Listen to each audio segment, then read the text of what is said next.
BTS debuted in Big Hit Entertainment in June of 2013. During that time, Big Hit wasn't a large company with great connections, so technically although they were capable of supporting BTS as a group, they lacked the power to get BTS known in the industry.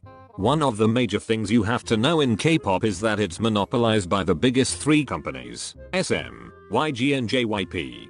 Usually when a group debuts, the K-pop industry will warmly welcome them, but BTS were outsiders because they produced music that didn't carry the typical K-pop sound. Their music bashed so many different forms of society and they were trying to thrive with that raw meaning in their music in an industry that was incredibly superficial. But as time went by, BTS was starting to become serious competition to all these privileged artists very early in their career. They were rarely invited to Korean award shows, but they were pulling unbelievable numbers as much as the biggest artists in Korea at the time. This really threatened the industry and they were doing absolutely everything they could to push them down and bring their own artists up. Back in 2013, BTS were nominated for Rookie of the Year at the Mnet Asian Music Awards. However, even though they were the best-selling rookie group of that year, Mnet refused to give them that award. Hell, they didn't even invite them. And when they did invite them a year later, they only let them perform at the red carpet. That same year, Namjoon and Yoongi attended a hip-hop event in Seoul. The conversation was derailed multiple times to insult them and the other members of BTS. They were called girls for wearing stage makeup, repeatedly told they weren't hip-hop and overall belittled in front of everyone. 어떤 메이크업을 하는 거에 대한 어떤 힙합과 충돌되는 부분이 분장 그런 게 아니라 여자. What? Shut the front door. Come on. 아 그래요? 여자같이 입고 다니는 게 여자냐? In 2015, BTS were finally invited to perform at the Mnet Asian Music Awards, but they were only allowed to perform one song, while a 3-month-old rookie group from the Big Three got to perform 3 songs. In 2016, BTS was still never given a proper waiting room during music shows. They had to practice and get ready in front of the bathrooms, and other idols looked down on them because of that. Keep in mind that they had the best-selling album of that year.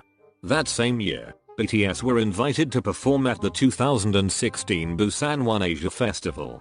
They were supposed to perform at the end of the show, but Namjoon was injured, so SBS cancelled their stage without notifying BTS's company. They basically invited the boys but didn't let them perform. At the end of the festival, ARMYs were extremely furious and wouldn't leave without a BTS performance, so SBS had no choice but to let the boys perform, but they didn't broadcast their performance. The boys went up on the stage without cameras, without proper lighting or a clean stage, only to perform for ARMYs who had been waiting all day for them. It hurts to watch this video. The boys were treated like they were absolutely nothing. From outward perspective, it might have been easier to forget this because BTS's career takes them to greater heights progressively, but to be in their shoes and to slowly go day by day working hard with no respect returned and to swallow this pain at such young ages, it's really heartbreaking. And let me tell you why BTS don't appear on Korean TV shows anymore.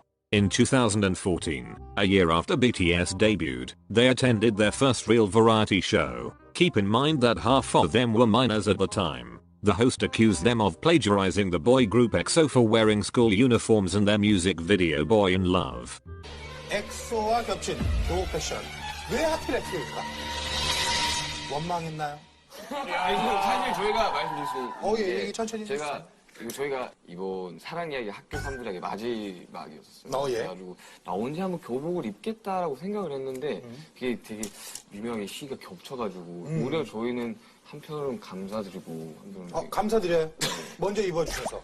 아니요, 그런 게 다른 그룹이 모자를 돌리는 걸 보고 똑같이 하면은 뭔가 차별화가 없겠다 그래서 바꾸신 거예요. 그쵸. 네, 그렇죠. 근데 우리 방탄소년단은 엑소가 했네. 우리도 해야지. 이렇게 돼버린 것 같아서. Yoongi was trying to explain that it was a misunderstanding and that they weren't trying to copy them, but the host kept twisting his words. And because of that, EXO fans dragged BTS through hell and back. They made petitions for them to disband, trended plagiarism to the point where BTS had to go to court, and even sent them death threats resulting in them having to cancel several concerts. And not only that, when BTS won their first grand prize award at the 2017 Mnet Asian Music Awards, EXO fans were giving them the middle fingers and chanting EXO during their speech. They and other fandoms started accusing BTS of manipulating the charts and even went as far as contacting Melon customer service to complain.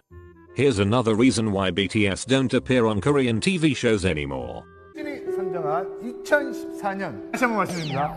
제작진이 선정한 겁니다. 저희는 아니에요? 네. 저희는 아니에요? 네. 둘셋포 자! 안녕하세요 방탄소년단입니다. 뭐라고? 둘셋포 잠시만. 이름들이 너무 어렵다. 너무 어렵다. 위, 슈가, 진, 정국. 진, 정국이야 뭐. 야 랩몬스터는 정말 좀 뭔가 오그라들지 않니? 왜? 제이홉? 네, 제이홉이. 호흡은 저기 맥주 올렸네. 아니 희망호흡입니다. 희망. 아 호프. 뭔 뜻이에요? 패가 붙어야 되는 거 아닌가? 그러니까. 에이스 어떻게 지내요? 빨리 갔다 오지 않았어? 아니, 니네 뭐라 그랬지? 어쨌든 뭐. 데프콘 형이 너무 좋아. 왜? 왜? 난 네가 안 좋아. 안 좋아. 왜? 예능하신 게 너무 좋아가지고. 나는! 얘 때문에 예능을 하게 됐어 내가. So hot, I'm the number one. 어린 선수를. 어린 선수를. 야, 너도 하지 마. 굉장히 팬이라서 코니앤콘이라고 곡을 써왔어요. 맞아. 저 그래요? 우리 근데 다 썼는데 지금? 아니요, 저는 이제 드리려고. 우리 다 썼는데? 들어보시면 생각이 달라요. 듣고 나서 판단하면 돼. 우리는 도니앤콘이. 가사가 파트송 같죠? 정말 듣고 싶은 노래는 마음에 안 드시네요. 아니 근데 정말 잘 만들었어요. 잘 만들었는데 이번 저희 스타일 아니에요. 왜 영업하려고 그래? 할 게 많습니다. 빨리 가죠. 재능 있어, 재능 있어. These 7 boys were treated so maliciously despite half of them being minors at the time. Donnie and Coney are known for joking around, but they really crossed the line with BTS. They mocked the vocal line members for not specializing in rapping. They straight up told Jin repeatedly to his face that he was the least talented member. They made fun of the song Yoongi made for them and implied he wasn't worth anything to them. They forced Jimin, Jungkook and J-Hope to do girl group dances and then mocked them for being too flamboyant. Then they made fun of all their stage names and mocked their fans and called them elementary schoolers and implied that they were all immature and fanatic. They were especially rude to Namjoon in particular. They made fun of his way of speaking, his way of dressing, his dancing, his rap, his name, his hair, literally everything. Donnie and Coney even admitted to treating BTS badly on purpose a few years later after BTS started getting really popular. Here's a very unknown fact. As the industry came to realize that there was no stopping BTS, a lot of agencies tried to buy them from Big Hit Entertainment. Just like how SM Entertainment bought the boy group Infinite as soon as they started to become a threat to their boy group EXO. They bought them and decided to do nothing with them, which led to a drastic decrease of popularity for Infinite and a huge increase of popularity for EXO. Bang PD, who believed in BTS's success from the very beginning, got several calls from different companies telling him to just give up and hand BTS over to them, but he refused. He refused to give up on the boys because he really believed they were something worthwhile and that they actually could become something big one day. And he was right. BTS's success has gotten to a point where trying to suppress it or deny it is literally impossible. The only next step is to try and claim it as your own. That's exactly what SM Entertainment has been trying to do for the past 4 years. At first they were trying to recreate BTS's success by making a new boy group, but now that they see it's impossible, they've decided to claim it as theirs. That is not correct. The truth is that if SM Entertainment never existed, BTS would have become successful a lot earlier. Not only did BTS have to fight their way into the music industry as Koreans singing in a foreign language, but on top of that, they had to deal with a massive prejudice against them because of the image K-pop has. And that horrible image is all thanks to SM Entertainment. So it's really funny to me when they try to take credit for BTS's success when they are the sole reason for every single bad stereotype the West has about K-pop. The whole manufactured puppets, slave contracts, forced plastic surgery, dating bans, extreme diets and more dates all back to them. Without K-pop attached to BTS's name, they would have had it so much easier. SM Entertainment has been their biggest roadblock. The K-pop industry had no part in BTS's success considering how they were the ones trying so hard to shut them out. BTS are not only being mistreated by the K-pop industry, they are being mistreated by the whole music industry. Even BTS themselves know this. since we're like aliens to the music industry for America, so we don't know if there's a place for us or not.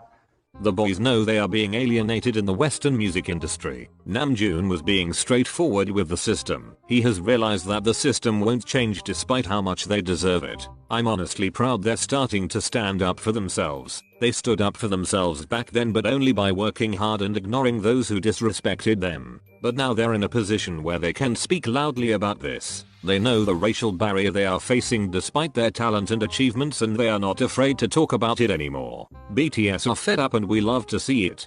This whole video proves how it's really just ARMYs and BTS against everyone else. From the beginning till now, it's always been that way. BTS has the Western media, Korean media, K-pop stans and Western stans against them, all never showing BTS the respect and acknowledgement that they deserve and sabotaging them to surround their name with negativity. The whole industry neglected and refused to acknowledge BTS as artists. That is why they made their own way and paved it smooth and shiny.